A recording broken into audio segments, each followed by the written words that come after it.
पड़ोस में अगर अग्नि आग लग जाए किधर भी, तो आग कैसे बुझेंगे, क्या करेंगे?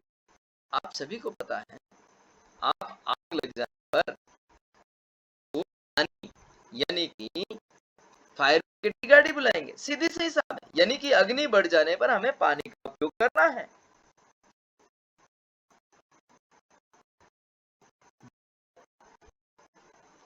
जल आप देख रहे हैं बहुत सारा नुकसान करता है, लेकिन जल को मिट्टी की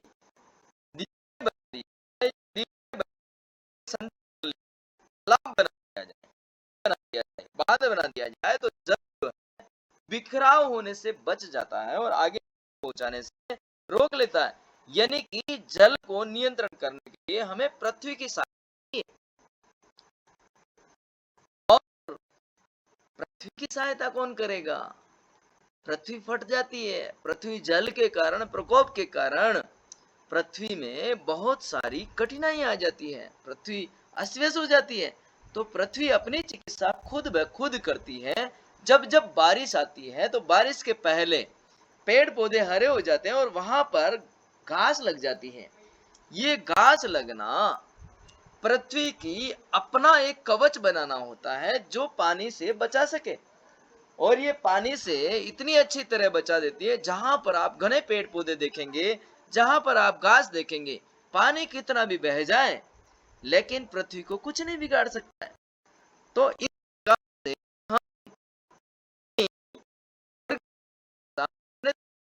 हम कर पाएंगे, लेकिन अभी भी आपको जो वस्तुएं चाहिए वो वस्तु नहीं मिली। अभी अभी पढ़ा है, वायु को कंट्रोल करने के लिए आकाश से, यानी कि वायु आकाश के द्वारा ही कंट्रोल हो सकती, बाकी दुनिया की कोई ताकत कंट्रोल नहीं कर सकती। हाँ, यहाँ जरूर समझा जा सकता है, जब जब तूफान आते हैं वो आकाश की तरफ जाते हैं और तूफान आने के बाद में बारिश होती है। जैसे ही बारिश हो जाती है अपने आप हवा शांत हो जाती है। यानी कि हवा का प्रकोप जो है आकाश और जल ही रोक सकता है, इसके अलावा कोई नहीं रोक सकता। और हमने अभी जाना अग्नि को जल अच्छी तरह कंट्रोल कर सकता है। हाँ, दूसरा अग्नि को पृथ्वी भी कंट्रोल कर सकता है। कहीं कहीं मिट्टी भी डाली जाती है जहां पे शॉर्ट सर्किट लगने के चांसेस ज्यादा होते हैं, वहां पर हम आग को मिट्टी से भी बुझाते हैं। तो हमारे शरीर में भी इसी तरह हम करेंगे।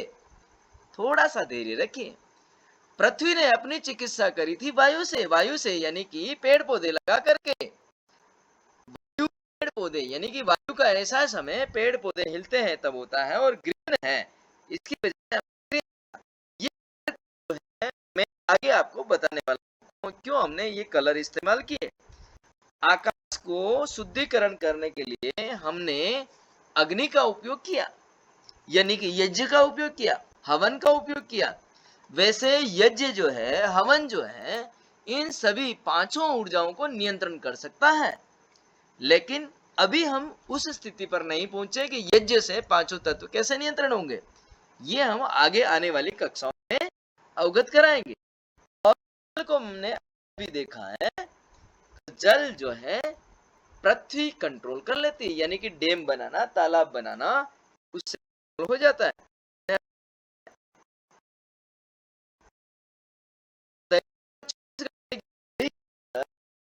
आपको पूरी तरह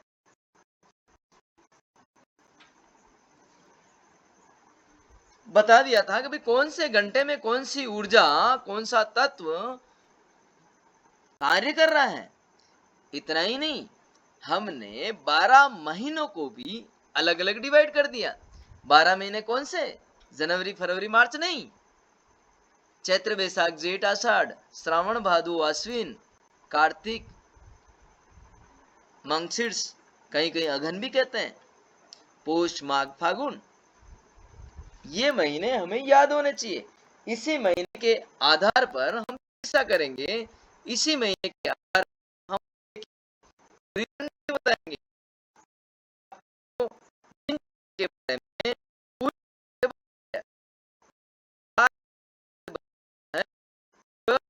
हम अगर वायु की देखें, वायु को कंट्रोल करने वाला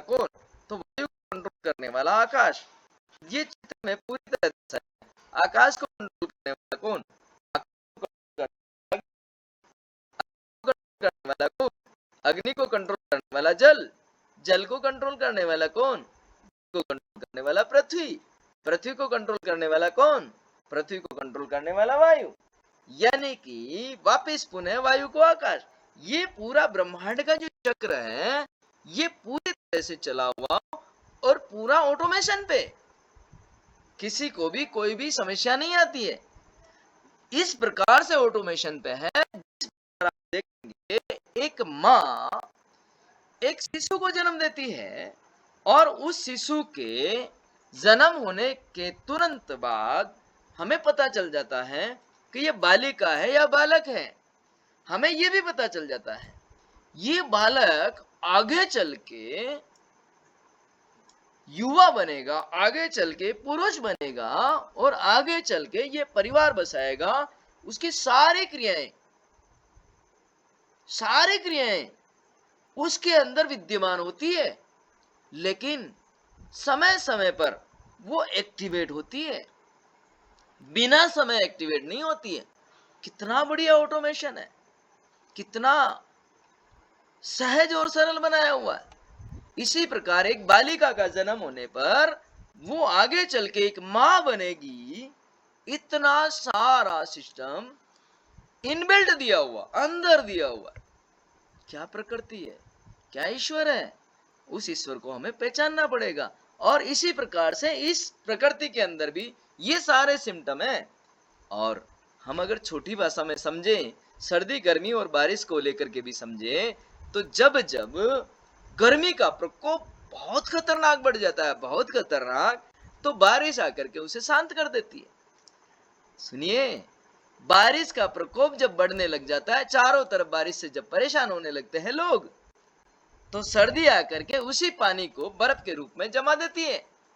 यानी कि पानी की हेकड़ी सर्दी मिटा देती है।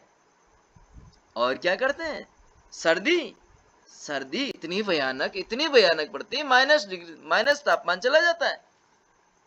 जब माइनस तापमान चला जाता है तो वापस गर्मी आती है, उस सारे तापमान को गर्म कर देती है। यानी कि पानी को भी पिघलाने लग जाती है, बर्फ को भी पिघलाने लग जाती है।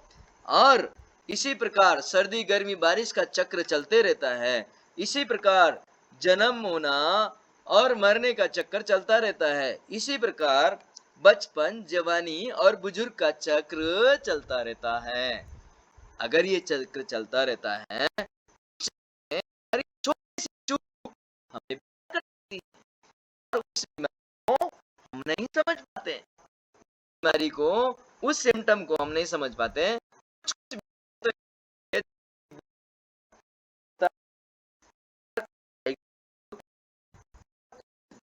होता है और कुछ महीनों का भी होता है, लेकिन कुछ महीनों वालों में थोड़ा ध्यान देने लायक है।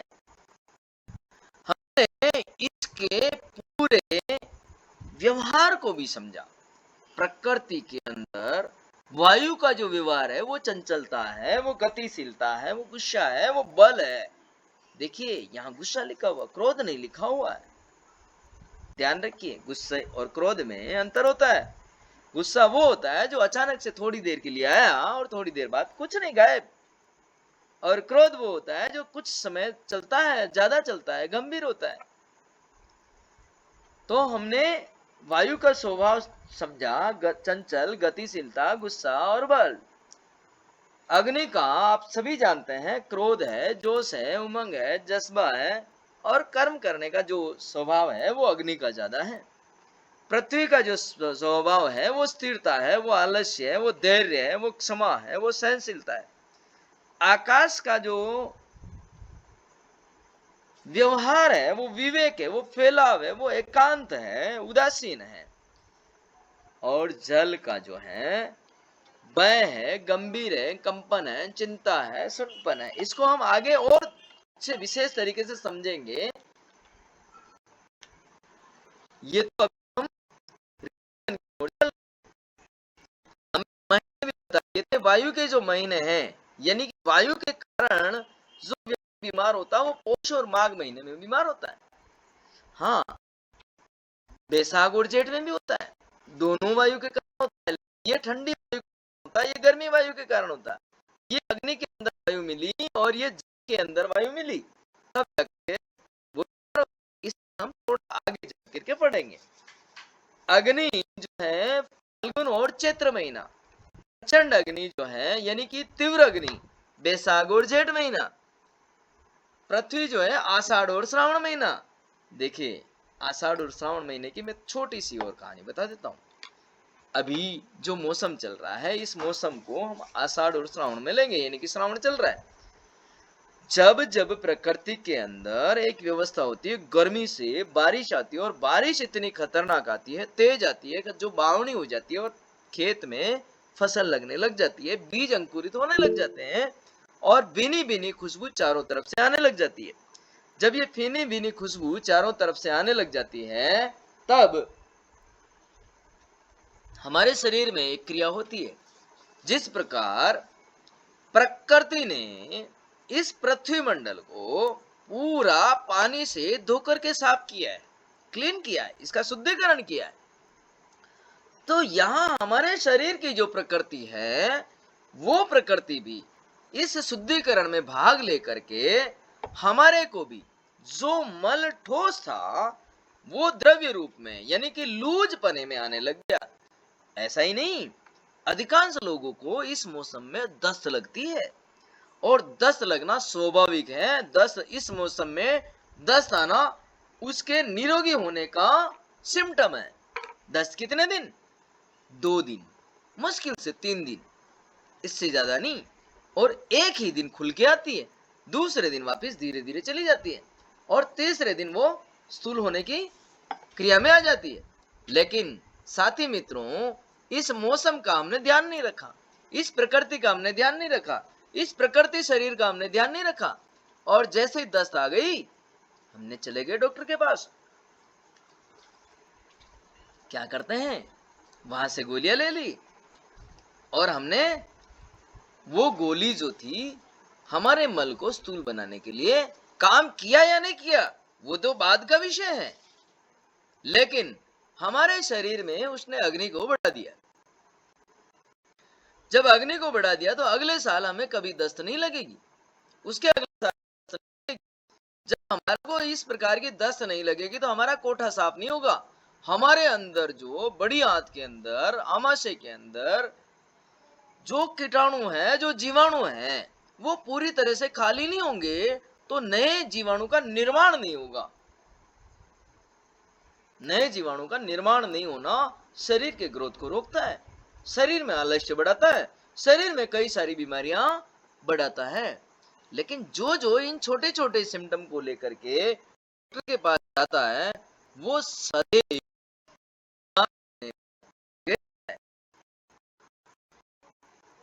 आज हमें जिस चीज की इंतजार था वो आपके सामने पेश है। इन पांचों महाभूत को, इन पंच तत्वों को इस प्रकार से संचय कर दिया कि हम अपनी रसोई से इलाज कर सकते हैं। रसोई से कैसे कर सकते हैं, ये भी कुछ ही मिनटों में आने वाला है। तो वायु का जो स्वाद होता है वो खट्टा होता है, अग्नि का जो होता है कटु कड़वा, और अग्नि का यानी कि प्रचंड अग्नि का तीक्ष्ण तीखा होता है। पृथ्वी का मधुर होता है, मीठा होता है। आकाश का कसाय होता है, कसेला होता है। जल का लवण होता है, नमकीन होता है, यानी कि साल्टी। अब आप अधिकांश लोग जो सोचेंगे कि भाई हमें शुगर आ गया है, या कई लोगों को शुगर आ जाता है, तो इसकी भी हमने एक रूपरेखा बना रखी है।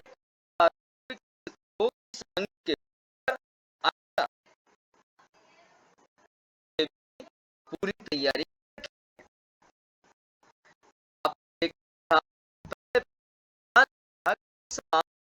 जो है इसमें काम करेगा। अभी आप देखिए, एक